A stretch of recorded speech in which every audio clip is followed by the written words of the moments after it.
season kia tin hồng loa tôi đã nghe lâu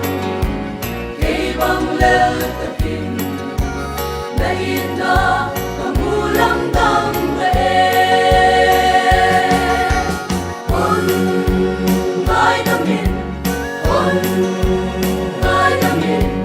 đâu bao khi biết kia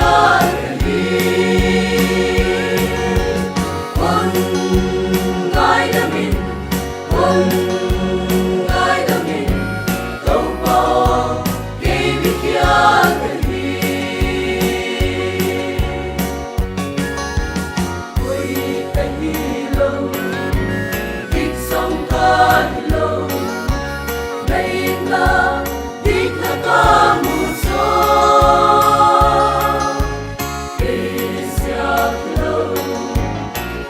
cho kênh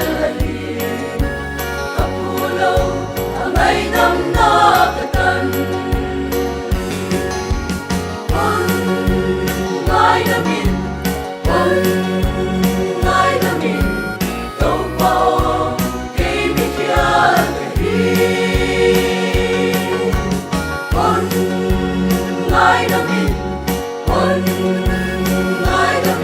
không